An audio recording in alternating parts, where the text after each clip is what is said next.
cha enzi. Bwana umeinuliwa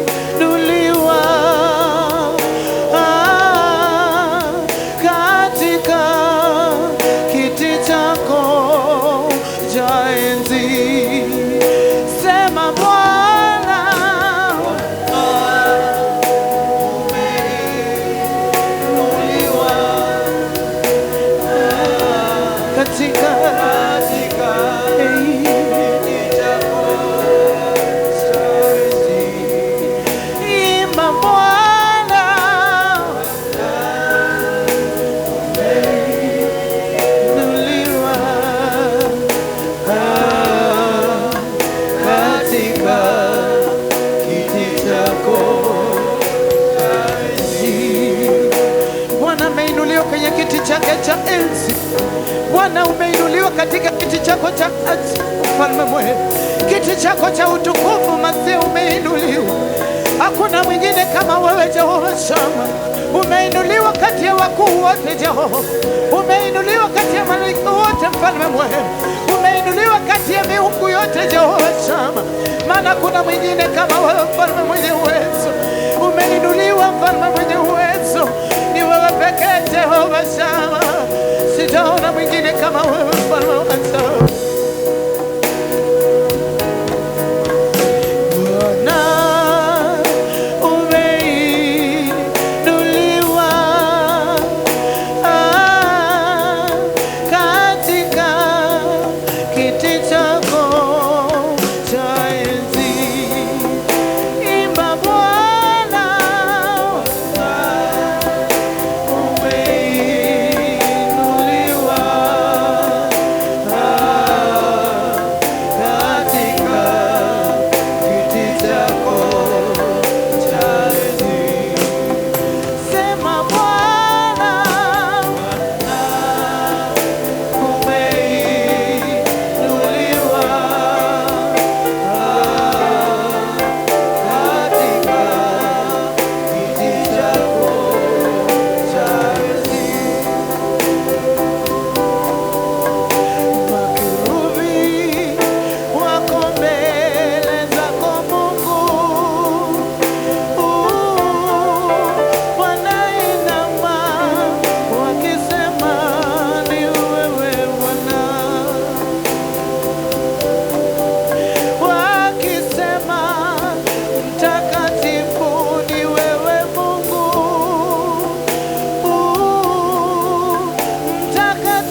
Umwambie tu Bwana, umeinuliwa, umeinuliwa kwenye kiti chako cha enzi, umeinuliwa katika patakatifu pako Bwana wangu. Mwambie tu Bwana, umeinuliwa, maana kuna mwingine kama wewe. Mwambie Bwana, unayotenda yashangaza.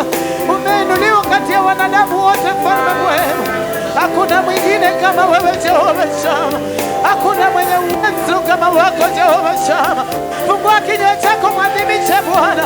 Fungua kinywa chako, mpe Bwana sifa. Peke yake anastahili sifa zetu, peke yako unastahili heshima zote, mfalme mwema. Jehova Shama, mfalme mwema, ni wewe pekee mtetezi wangu, ni wewe pekee Jehova Shire, mwenye nguvu na mamlaka kama wewe. Peke yako umetukuka Yesu, peke yako umeinuliwa mfalme, mwenye uwezo na mamlaka ni wewe. Jehova Redeemer, hakuna mwingine kama wewe. Hatuwezi bila nguvu zako Baba, hatutaweza bila nguvu zako Yesu, hatutaweza bila rehema zako Nabii. Tawala mfalme mwema, tawala Jehova Shama, tawala mfalme mwenye nguvu, tawala jemadari. Siwezi peke yangu Yesu, hatutaweza kwa nguvu zetu, hatutaweza peke yetu. Tunakuhitaji mfalme mwema, umetukuka juu ya wakuu wote. Ni wewe pekee mfalme mwema, mwenye uwezo na mamlaka na ukuu wote. Takateza makorita makazina, nideketema makorikata makozelia. Ni wewe pekee mtetezi mkuu, wewe pekee jemadari wangu. Mwenye uwezo na mamlaka ni wewe Jehova, mwenye nguvu ni wewe pekee mfalme mwema. Mwadhimishe tu Bwana, mwadhimishe tu Bwana, kanitadhimishe tu Bwana, mwadhimishe tu Baba, mwadhimishe Bwana. Mupe Bwana sifa, mupe Bwana sifa, mupe Bwana sifa, maana kuna mwingine kama wewe. Ni wewe pekee Jehova, ni wewe pekee mfalme mwema. Jehova Shire, Jehova Shama, mwenye nguvu na mamlaka ni wewe pekee. Keketeve zileketa, nibokota mokoni na mokozi alia, lekata mokoni kitete zina, nilekota makani na katazia, niboko zile kataba, nikede zina okozina. Mwenye uwezo ni wewe pekee. Mokozina mokoni na mokozi alia, nilekete zile nekeze, niketebeke zin mokoni na mokozi alia, relekele bezele temesia, relele di mavozina kololiza, rekazina mokozi alia bokoni kasia, niketebete mekete alia dosia. Ni wewe pekee mtakatifu Bwana. Mwadhimishe tu Bwana, mwadhimishe tu Bwana. Ni wewe Bwana umetenda, ni wewe umesababisha, ni wewe umesababisha Baba, ni wewe umeniwezesha, ni wewe pekee mtakatifu. Ni mwaminifu siku zote, umwaminifu majira yote. Wewe unabaki kuwa Mungu, unabaki kuwa mfalme, unabaki kuwa mkuu. Peke yako unastahili, peke yako umetukuka Yesu. Mwenye uwezo ni wewe pekee, mwenye mamlaka ni wewe pekee. Alfa na Omega, mwanzo tena mwisho, ni wewe pekee sana wa karibu. Wastahili heshima zangu mfalme mwema, wastahili sifa za moyo wangu, na kuabudu uliniumba nikuabudu, na kuabudu Mungu wangu, na kuabudu sema wastahili, wastahili, sema unakuabudu, nakuabudu,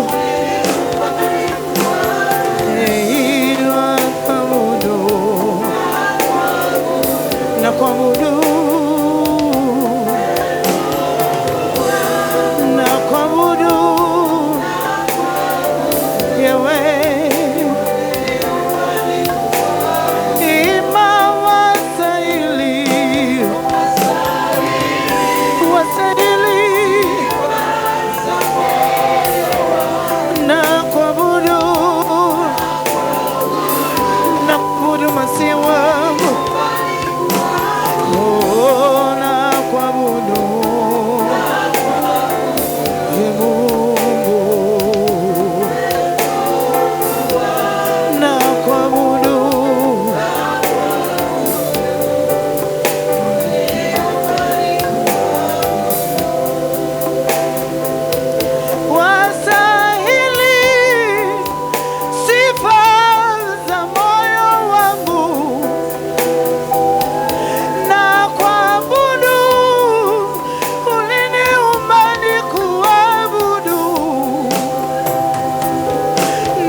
heshima zote.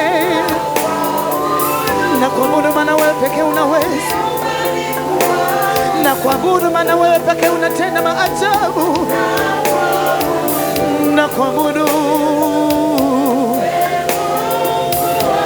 sina mwingine kama wewe mfalme wa ajabu. Hakuna mwingine kama wewe. Wastahili heshima zote Ebeneza.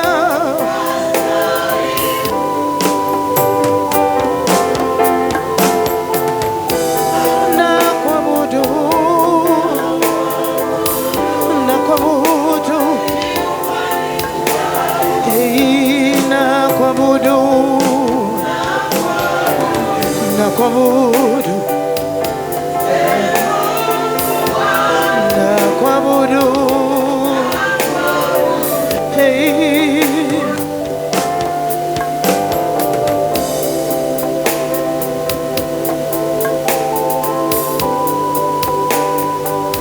Aza moyo wangu na kuabudu, uliumba ni kuabudu, na kuabudu. Mungu wangu na kuabudu, uliniumba ni kuabudu.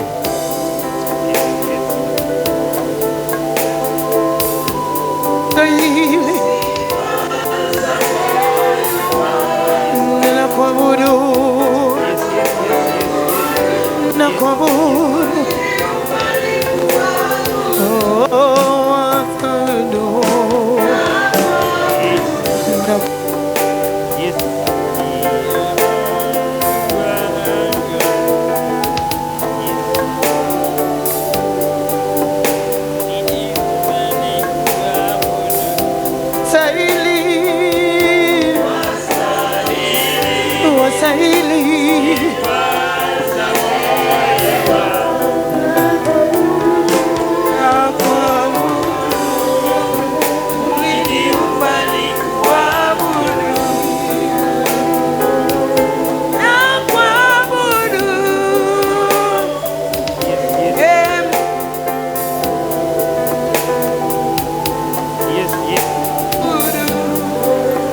Uliniumba ni kuabudu.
hayupo Mungu kama wewe,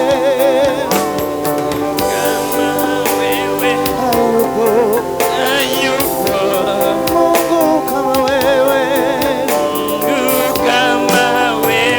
hayupo Mungu kama wewe, hayupo Mungu kama wewe, hayupo hey, Mungu kama wewe, hey, hayupo hayupo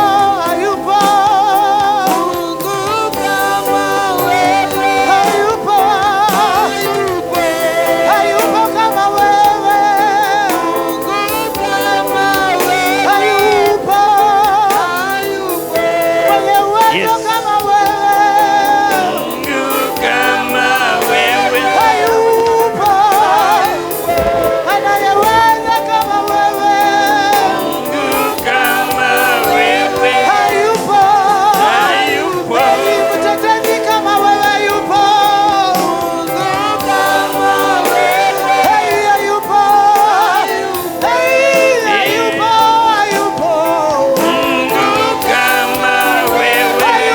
hayupo anayeweza kama wewe, sijaona sijaona mtetezi wa wanyonge, hayupo hey, Baba hayupo mponyaji mwema, mtetezi wa wanyonge, hayupo sijapata kama wewe, Yehova Shama hayupo kama wewe tu, hayupo hey, hayupo hayupo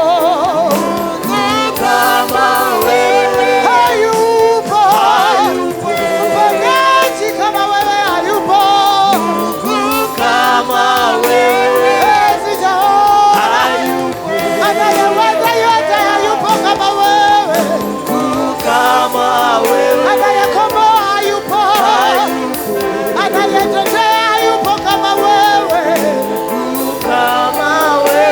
hayupo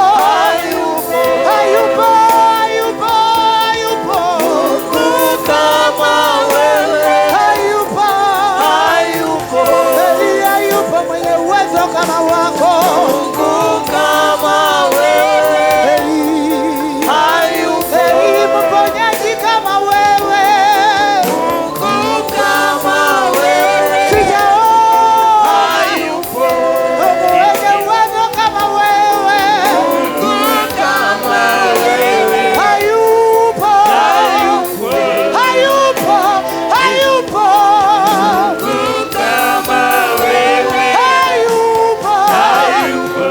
anayeweza kama wewe,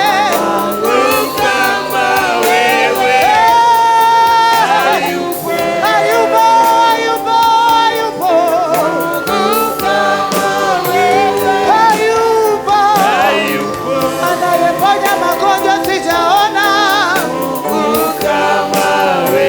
hayupo anayeponya magonjwa, hayupo kama wewe, anayefufua wafu, hayupo kama wewe, anayejibu kwa moto, hayupo kama wewe, anayeinua wanyonge, hayupo kama wewe, anayejibu kwa moto, hayupo anayejibu kwa moto,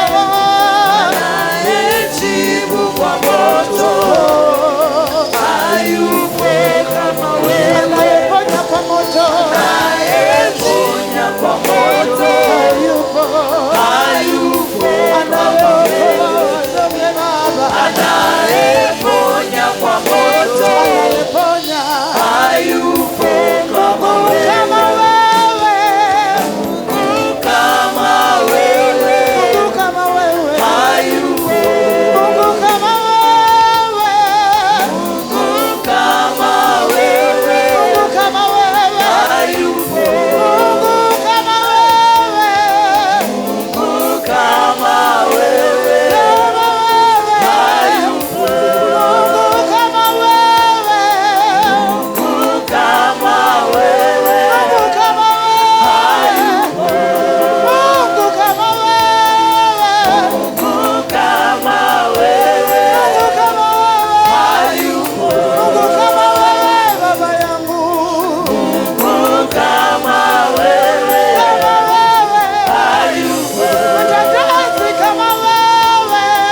kama yeye hakuna.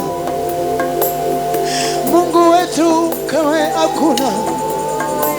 Sijaona kulinganishwa na wewe Baba. Sijaona kufananishwa na wewe mfalme wangu.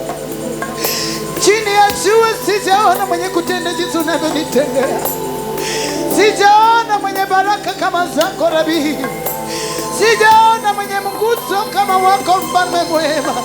Ndio kwa maana asubuhi ya leo tumekuja na mioyo iliyojaa heshima, na mioyo iliyojaa amani, na mioyo iliyojaa furaha mfalme mwema.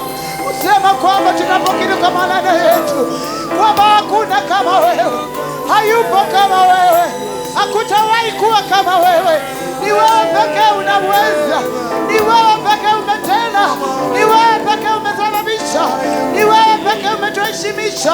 Peke yako unastahili Bwana wangu. Ni wewe pekee mfalme mwema, umetukuka kwenye kiti chako cha enzi. Sijaona mwenye kunitendea jinsi umenitendea. Sijaona mwenye upendo kama wako kwangu ndani. Msaada wa karibu ni wewe pekee. Mtetezi wangu ni wewe pekee. Jehova Shama, mshindi wa washindi.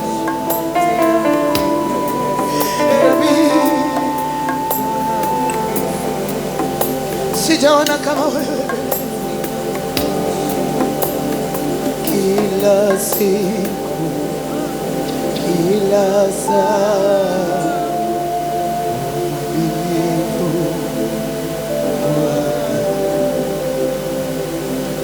kila siku na kila saa, umwaminifu Bwana. Unapoimba wimbo utafakari tu wema wake, vile amekuwa tu mwema kila siku kila saa. Haijalishi nini, amekuwa tu mwema. Amekuwa tu na wewe, amekuwa tu akikuongoza, amekuwa tu anakuelekeza, amekuwa anakuonyesha ishara, amekuwa mwangaza katika maisha yako. Maana tunaambiwa kama yeye ni taa ya miguu yetu, maana anatuongoza kila mahali tunapoenda, anatutangulia kila mahali popote pale tunapoenda. Ni wakati ambapo namwambia tu Bwana, nataka tu encounter with you. I need an encounter with you.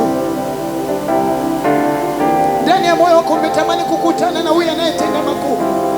Ndani ya moyo wako umetamani kukutana na huyu unayesikia watu wakisema amesababisha, amenitendea. Ni wakati mwema ambao unamwambia tu Bwana, nataka kukutana na wewe. Nataka kukutana na wewe. Kutana na maisha yangu, kutana na jamii yangu. Watu wanashuhudia, na mimi pia nataka nishuhudie. Watu wanaeleza makuku kuhusu, na mimi pia nataka nieleze makuku kuhusu. Today I just want an encounter with you.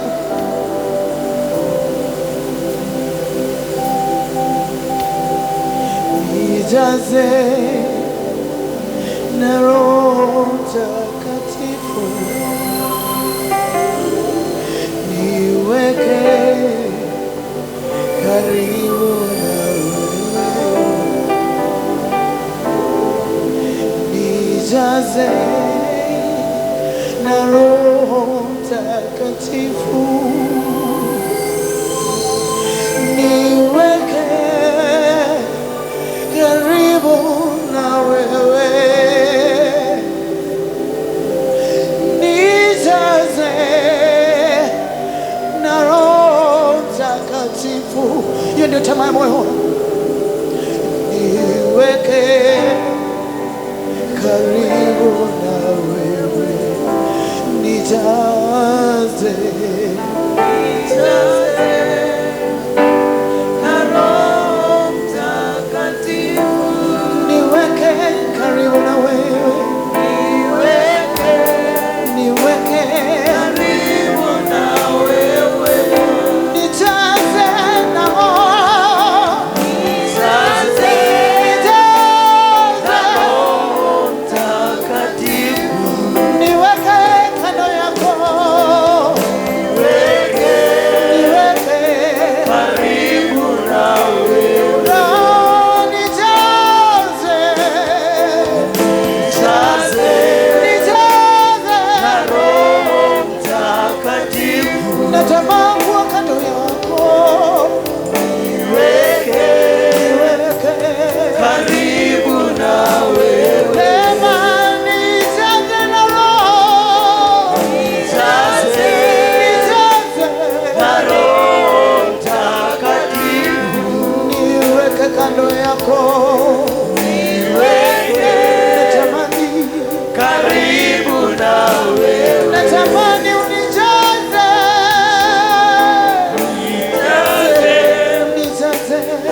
zote majina yao. Maarifa yako hayaeleweki, umesimamisha mahali yangu maguzo.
Majina yao, maarifa yako hayaeleweki, umesimamisha sahari hata bila nguzo.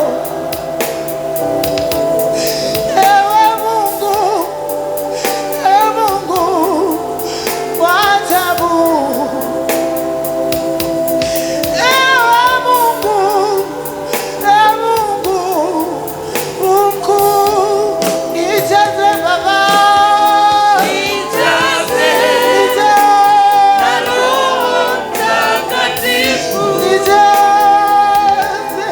Niwe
baraka, kibali chako kiwe nasi, kibali chako kiwe pase.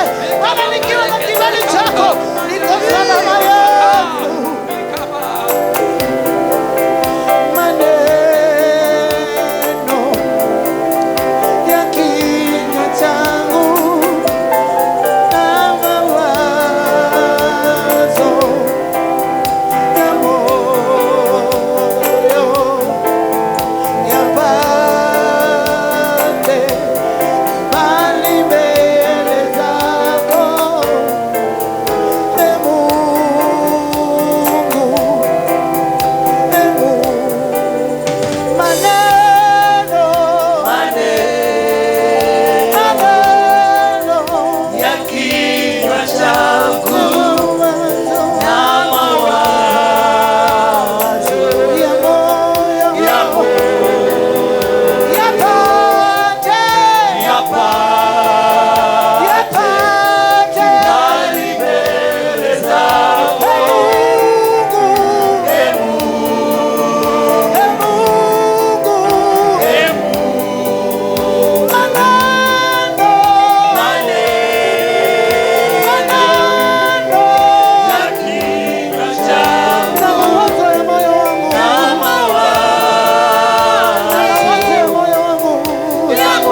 Mshukuru Bwana kwa kuwa ni mwema. Fadhili zake za milele. Msifuni Bwana kwa kuwa ni mwema. Fadhili zake za milele. Bwana amefanya kile alilompendeza. Fadhili zake za milele. Katika mbingu na katika nchi. Fadhili zake za milele.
lakini yeye hawezi kutuacha. Kwake kila siku, kwetu ni kila siku ni mwaminifu. Haijalishi ni mangapi. Tukiwa mwisho, Jumapili ya mwisho ya mwezi wa 9, tuna sababu ya kumwambia tu Bwana, ni wewe tu Bwana umewezesha, ni wewe tu Baba umesababisha, hakuna mwingine kama wewe. Nitakushukuru namna gani kwa matendo yako umenitendea. Aye aye, namna gani,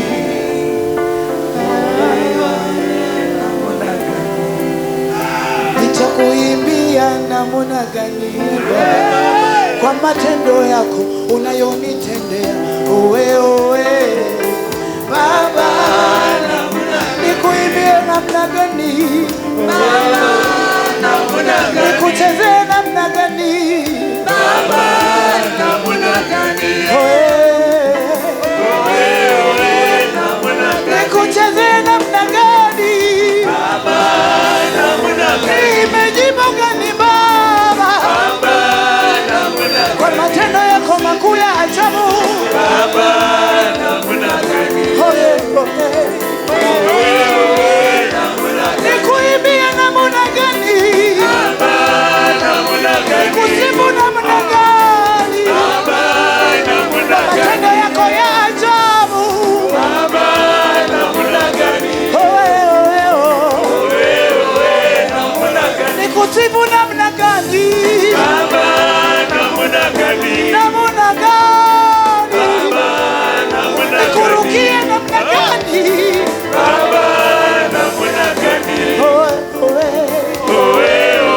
namna gani nitakutukuza namna gani Baba, kwa matendo yako unayonitendea. Owe owe Baba, namna gani namna gani Baba, namna gani namna gani mimi Baba, namna gani owe owe namna gani nikurukie namna gani Baba, namna gani nikuchezee namna gani Baba, kwa matendo yako ya ajabu Masia Baba, namna gani owe owe namna gani nikurukie namna gani namna gani Baba, namna gani namna gani namna gani namna gani namna gani. Inafika wakati unajiuliza, huyu Mungu nitamsifu namna gani? Amenitendea ajabu. Kuimba nitakuimbia namna gani? Nikupendeze wewe, nikusifu staili gani? Nikufurahishe wewe Bwana, maana yale umetenda ni makuu, yale umetutendea jana ni makuu. Ni wewe pekee unastahili Yesu. Baba, namna gani Baba, namna gani Baba, namna gani wewe namna gani namna gani Baba, namna gani nikuimbie namna gani Baba, namna gani nikuchezee namna gani Baba,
Tupigie Bwana Yesu makofi.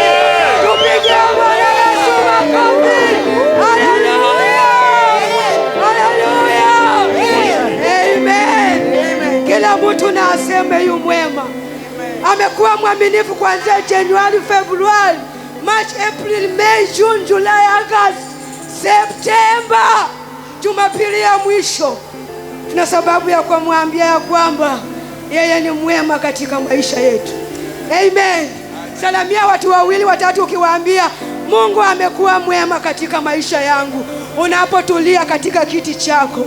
Asanteni sana waimbaji kwa kazi njema mnayofanya. Mungu azidi kuwainua zaidi ya hapo, ni kwa sababu ya makusudi yake. Maana yeye ni mwema kila wakati na kila siku, kila saa yeye ni mwema. Na anabaki kuwa mwema katika maisha yetu. Anabaki kuwa mwema katika maisha yetu. Asubuhi ya leo ni asubuhi njema. Asubuhi ambayo Bwana ameifanya iwe jinsi ilivyo. Kwa hivyo tunamshukuru Mungu sana. Wewe ambao umekuja katika ibada ya leo, umefanyika wa maana sana. Naomba tu tusongee kwa viti vya mbele. Ukiwa huko nyuma, songea tu kwa kiti, viti yenye iko mbele yako. Wale wenye wanakuja kama wamechelewa, watautupa hizo viti. Songea tu mbele. Asha ndio anafaa kubaki huko nyuma. Amen. Amen. Amen. Leo ni siku njema. Amen. Namshukuru Mungu kwa sababu ya neema kuu. Neema ambayo iko katika nyumba ni kwa sababu ya makusudi yake. Pia nashukuru Baba ambaye ndiye mlezi, ambaye kwa mikono yake nimefanyika jinsi nilivyo. Kwa hivyo namshukuru Mungu kwa sababu ya Baba katika nyumba. Tumpigie makofi. Tumpigie makofi. Haleluya. Haleluya. Maana ijakuwa rahisi. Acha niseme kwangu ijakuwa rahisi mimi kukua katika mikono yake. Haijakuwa rahisi nifanyike jinsi nilivyo. Lakini amenivumilia mpaka nimefika umbali huu. Ndio maana nina sababu ya kumshukuru Mungu kwa kuniweka katika mikono yake. Na nazidi nasonga ili makusudi ya Mungu iweze kutimia. Na izidi kutimia katika jina la Yesu. Amen. Kwa hiyo wewe ambao umekuja katika mikono hii, unaweza angalia, wewe ambaye ni mgeni, unaweza angalia kuanzia kwa praise and worship, uangalie kuanzia kwa protocol, uangalie. Unaona ya kwamba uko mahali panapofaa. Amen. Uko mahali panapofaa. Maana mimi nilikuja hata kama sijui kushika mic, hata singesimama mbele ya watu. Nilikuwa nakaa huko jikoni. Ningemaliza huko jikoni na naenda kukaa huko kwa balcony. Ningemaliza na naenda kukaa kwa balcony. Yaani umeaika mahali inafika mpaka unaona ni kama au hujatambulika. Lakini wakati niliingia katika mikono hii, nikaingia na hiyo upweke, nikajiona ya kwamba siwezi na sifai. Ningekaa huko nyuma, lakini Baba anakuja anakutoa, ananiambia toka huko. Toka huko. Songa huko mbele. Wacha kujiona wewe uko nyuma. Nilikuwa naangalia nasema sasa. Yaani unaweza kuwa katika hali na ukae hapo ukifikiria ya kwamba hujafika, umefika, lakini hujafika wapendwa. Nilikuwa naona ya kwamba nimefika. Kukaa nyuma, kukaa kwa balcony, nilikuwa naona ya kwamba nimefika. Yaani umekaa katika hiyo hali mpaka umeizoea. Unaona tu hiyo hali sasa unafaa kuwa tu ndani. Lakini ashukuriwe Mungu. Mungu wa baba yangu. Mungu wa baba yangu. Ambaye katika kukaa kwa mikono hii miaka 14. Wapendwa, si rahisi. Amenivumilia amenivumilia. Kwa hivyo wewe uko mahali panapofaa, ako tayari kukuvumilia, na wewe pia umvumilie. Amen. Namshukuru Mungu sana. Siku ya leo nasikia nimeheshimika machoni pa Bwana, na ninasikia nimeheshimika machoni pa baba yangu ambaye amenilea, na ninasikia nimeheshimika mbele zenyu. Haleluya! Na kwa sababu nimeheshimika mbele zenu, najua mahali ambapo ninaenda kuheshimika zaidi, ni kwa sababu ya makusudi ya Mungu katika maisha yangu.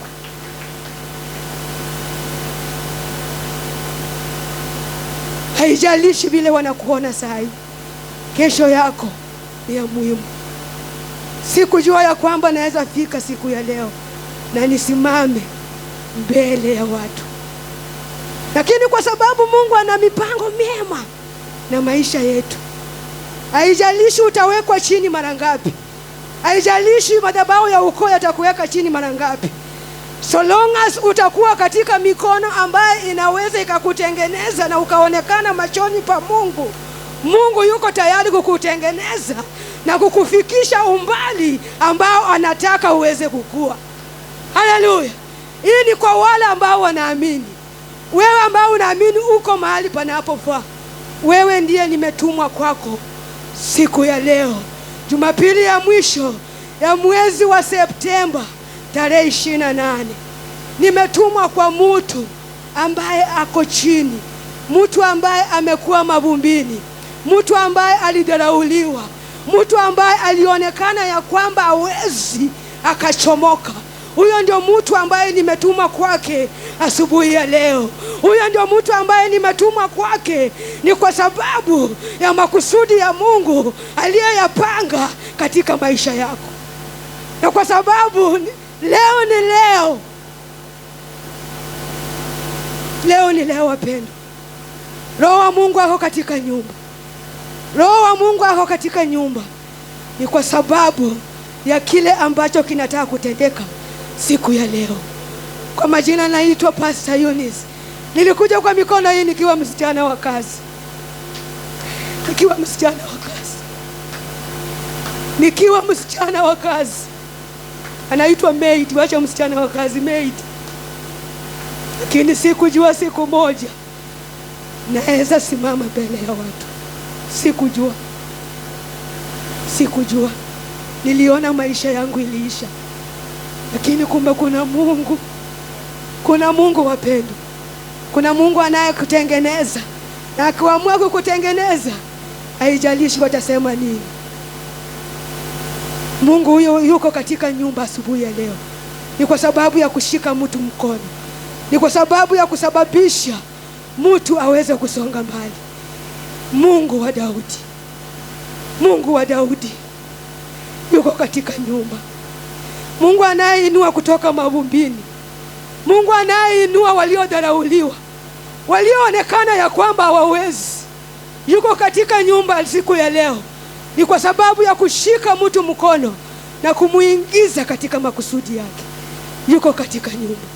Mungu wa Daudi. Daudi alionekana ya kwamba machoni pa ndugu zake hakufaa, lakini ashukuriwe Mungu wa majeshi, Mungu anayeona kwa siri na anajibu kwa wazi. Alijitokeza wakati ambapo ulipofika, wakati wa Daudi kuweza kuonekana machoni pa ndugu zake, machoni pa baba yake, na machoni pa wataifa. Alionekana. Mungu wa Daudi yuko katika nyumba. Asubuhi ya leo anataka kusababisha tu mtu aweze kupokea kila ambacho amekuwa akikitafuta miaka si miaka. Haleluya. Nataka tuende katika maandiko katika kitabu cha 1 Samuel 16 kuanzia mstari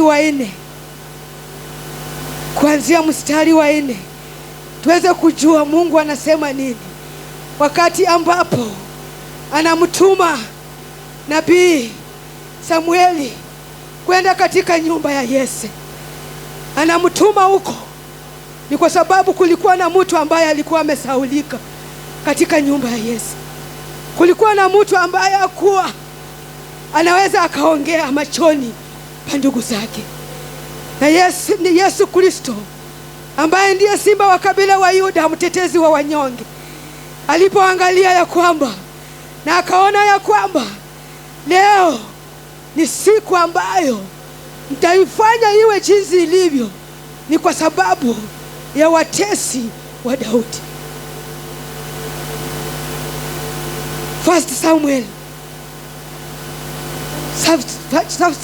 Samuel kuanzia mstari wa 4. Samueli wa kwanza mstari wa 16. Samueli wa kwanza mlango wa 16 kuanzia mstari wa 4. Nataka tuweze kusoma, ni kwa sababu ya uwezo wa Mungu. Pastor Sila leo yuko katika nyumba,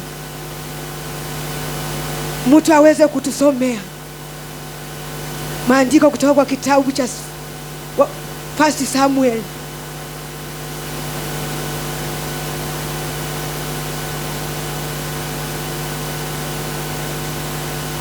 Kuanzia mstari wa 4.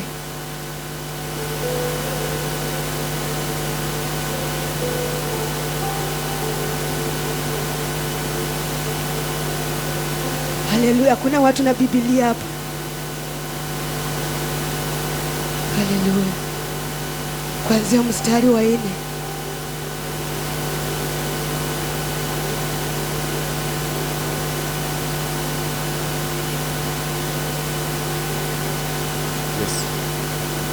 First Samuel verse 16 and verse 4. The Bible says, so Samuel did what the Lord said and went to Bethlehem.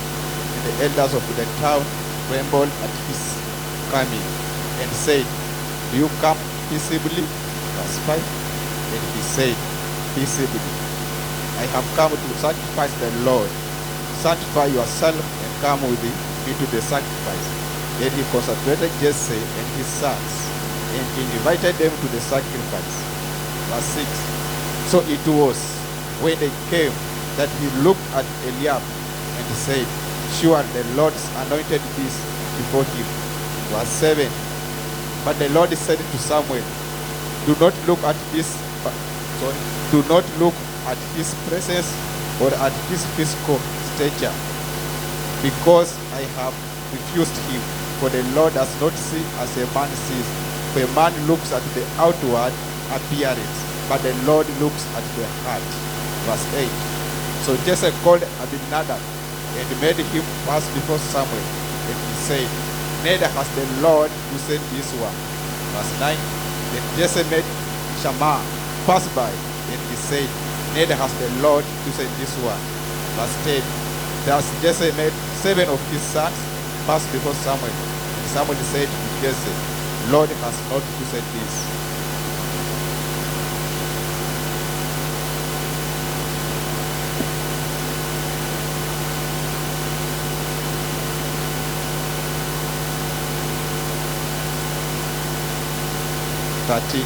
So David stood there among his brothers. Samuel took the flask of olive oil he had brought and anointed David with the oil. And the Spirit of the Lord came up powerful upon David from that day on. Then Samuel returned to Ramah. Verse 13. Kuna mistari ambayo umeruka mahali penye ulikuwa umefikia.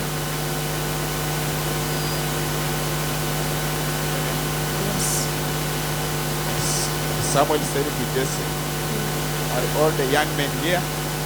Then he said, there remains yet the youngest, and there is keeping the sheep. And Samuel said to Jesse, send and bring him, for we will not sit down till he comes here.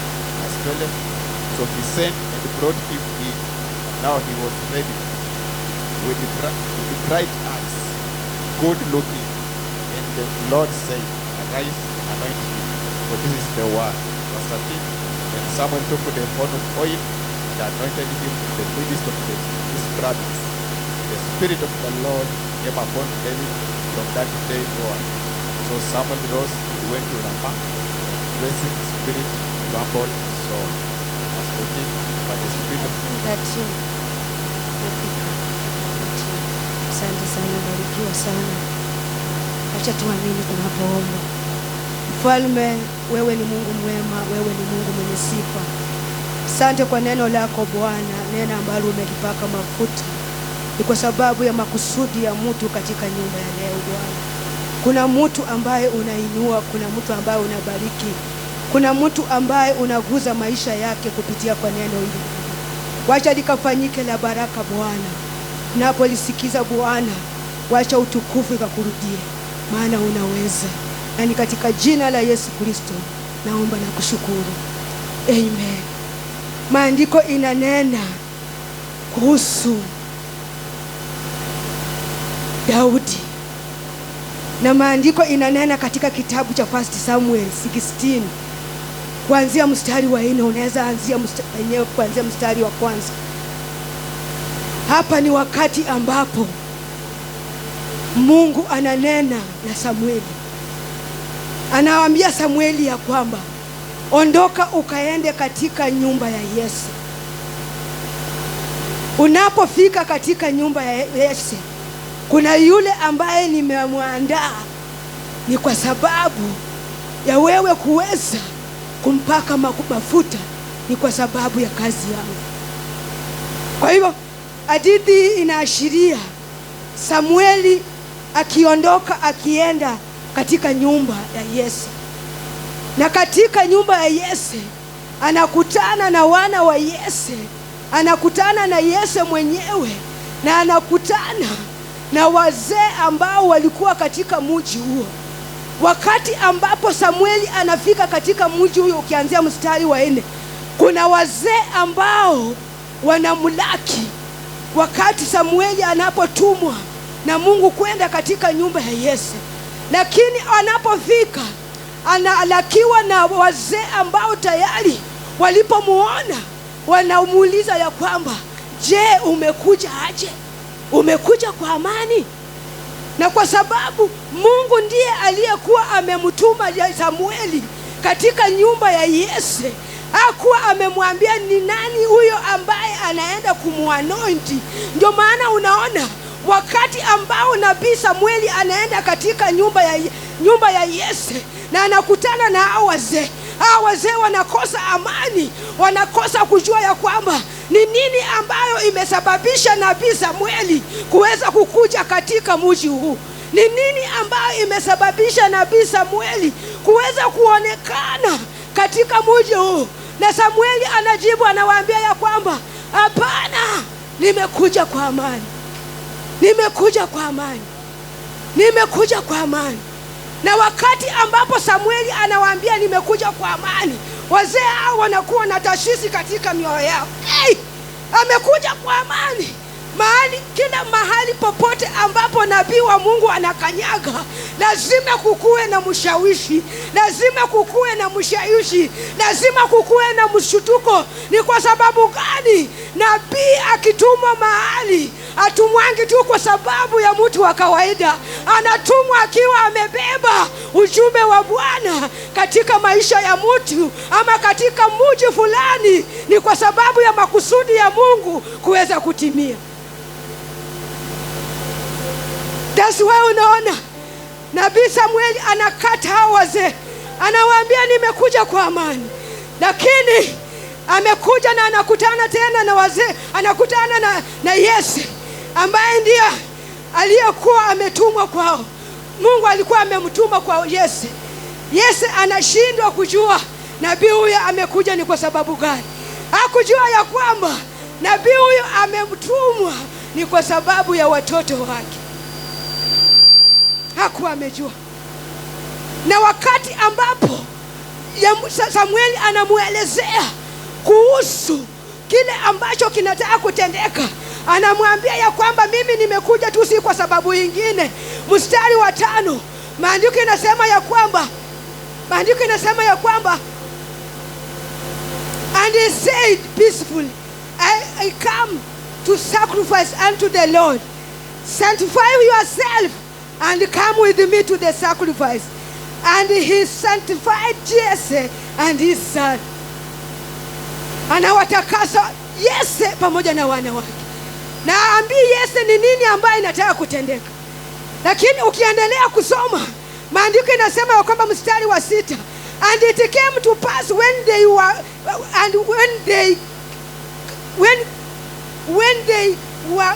they come that he looked on Eliab and said, surely the Lord anoints is before him.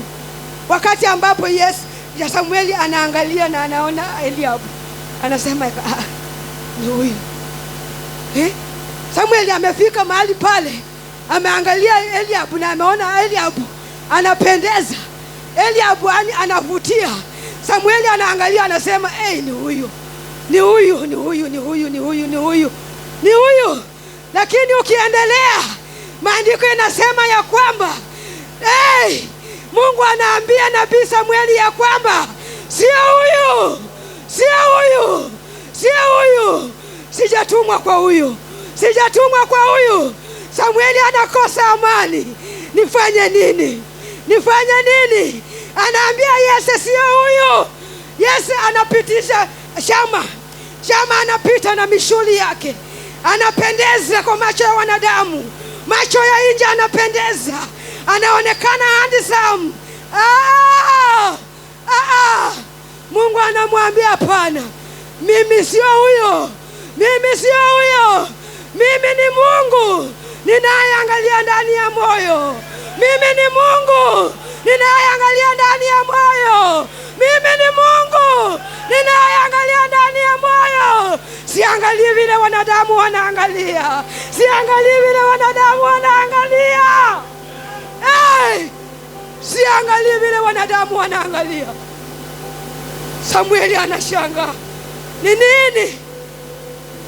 Inabidi sasa baba yao ambaye ndiye Yese anawapitisha sasa wote, yaani sasa anawapitisha ili Samueli akuwe confused, aseme ni huyu. Anawapanga wote, ukiendelea kusoma anawapanga wote, wana wa Yese wote anawapanga laini ili waweze kupita mbele ya Samueli, waweze kupita mbele ya Samueli na wakiringa na madaa yao ili aweze kuchagua mmoja. Lakini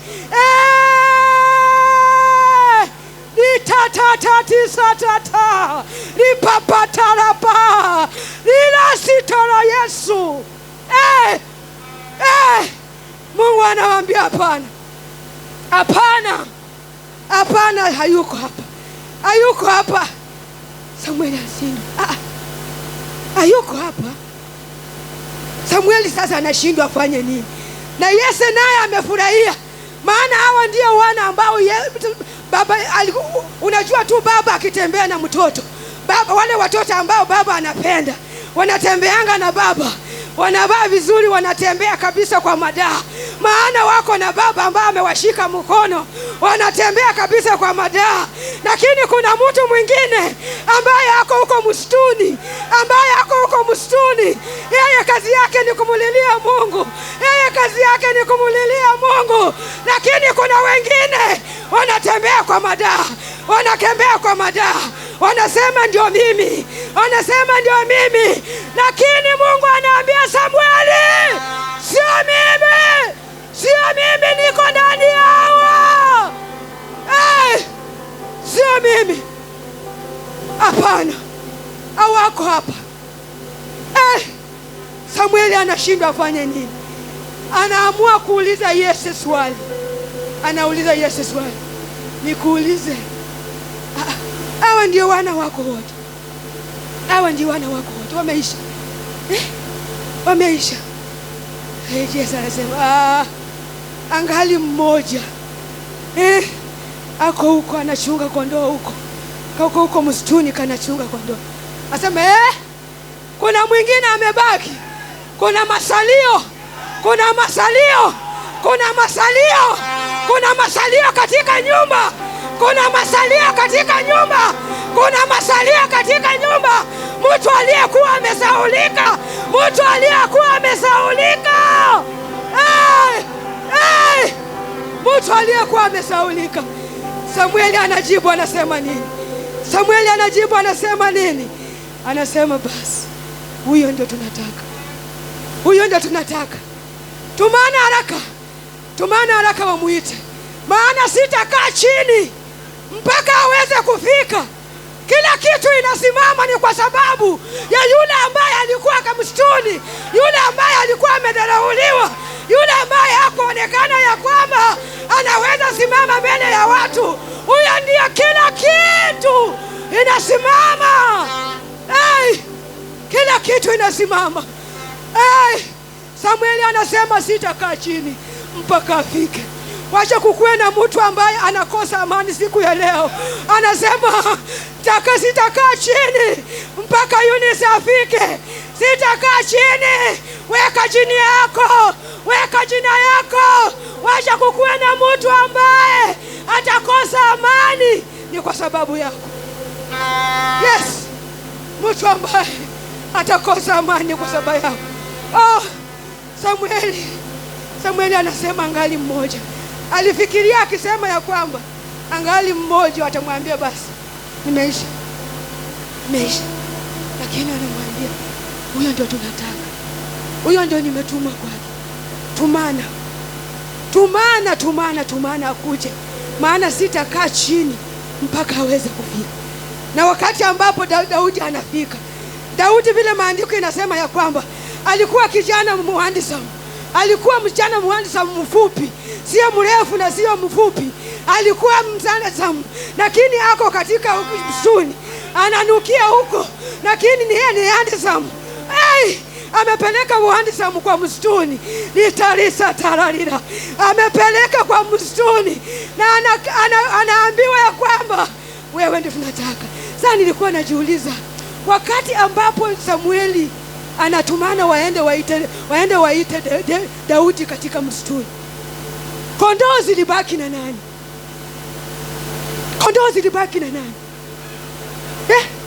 Maana atuambii penye kondoo zilienda.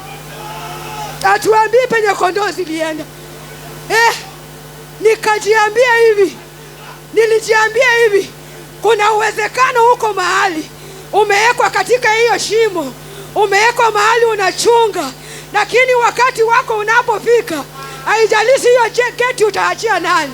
Hautaki kujua maana siku yako imefika. Haitaki kujua maana siku yako imefika. Hautaki kujua vile watu watasema, lakini siku yako imefika.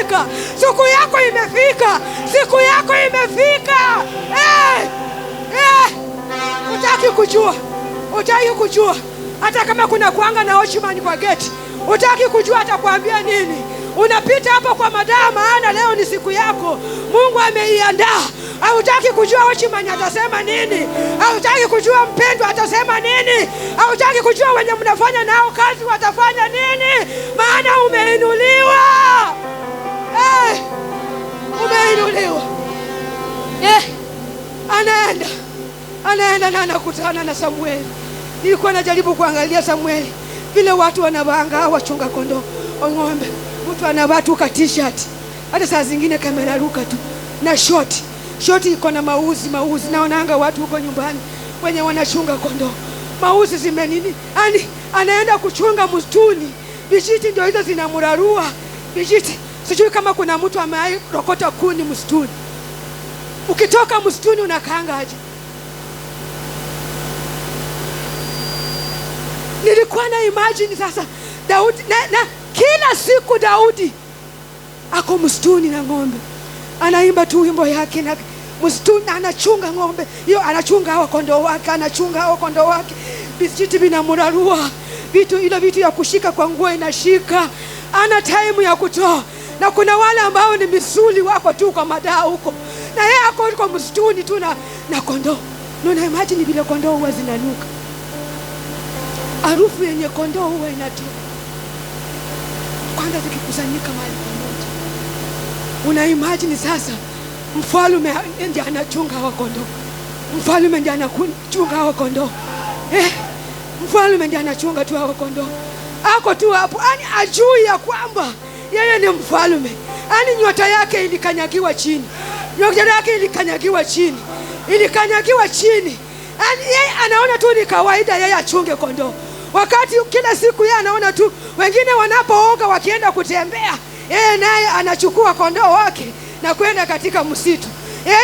Aliona tu hiyo hali sasa imekuwa ya kawaida, lakini ashukuriwe Mungu aonaye sirini, aonaye sirini, aonaye sirini. Hata ukiwa kwa hiyo shimo, ukiwa kwa haya mateso, ukiwa kwa haya magonjwa, ukiwa kwa haya magonjwa, kwa hiyo kazi ambayo umekaa ndani sana, umekaa ndani sana mpaka unajiuliza maswali, ni nini kazi hii? Hii ni kazi gani hii? Hii ni kazi gani hii? Samueli alikuwa hivyo, Samueli alikuwa hivyo, lakini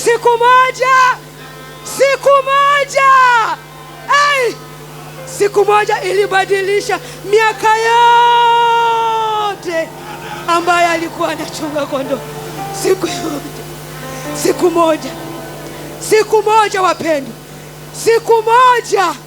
siku moja inaweza ikabadilisha mateso ambayo umekuwa ndani, mateso ambayo umekuwa ndani, kulia ambao umekuwa ukilia, mateso ambayo umekuwa, changamoto ambazo umekuwa ukipitia, magonjwa ambayo umekuwa ukipitia, siku moja tu na unasahau kila kitu. Amen. Kwa sababu Mungu yuko, na kwa sababu Mungu yuko, wakati ambapo Samueli anafika, wakati ambapo Daudi anafika, Samueli anamwambia hasi, ndio huyu. Mungu anamwambia Samueli, ndio huyu. Ndio huyu, chukua hiyo pembe haraka. Chukua hiyo mafuta. Chukua hiyo mafuta. Chukua hiyo mafuta.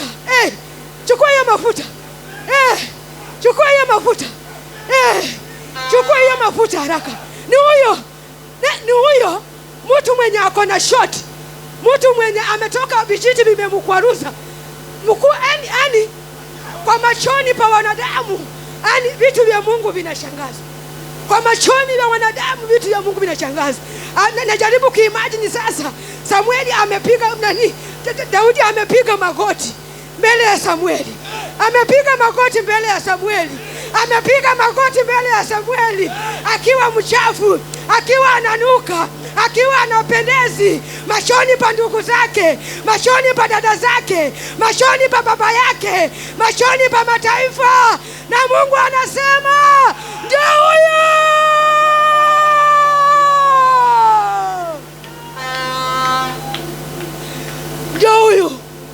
Ndio huyo.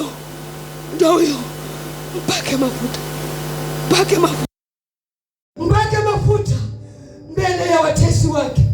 mbele ya watesi wake, mbele ya ndugu zake, mbele ya baba zake, mbele ya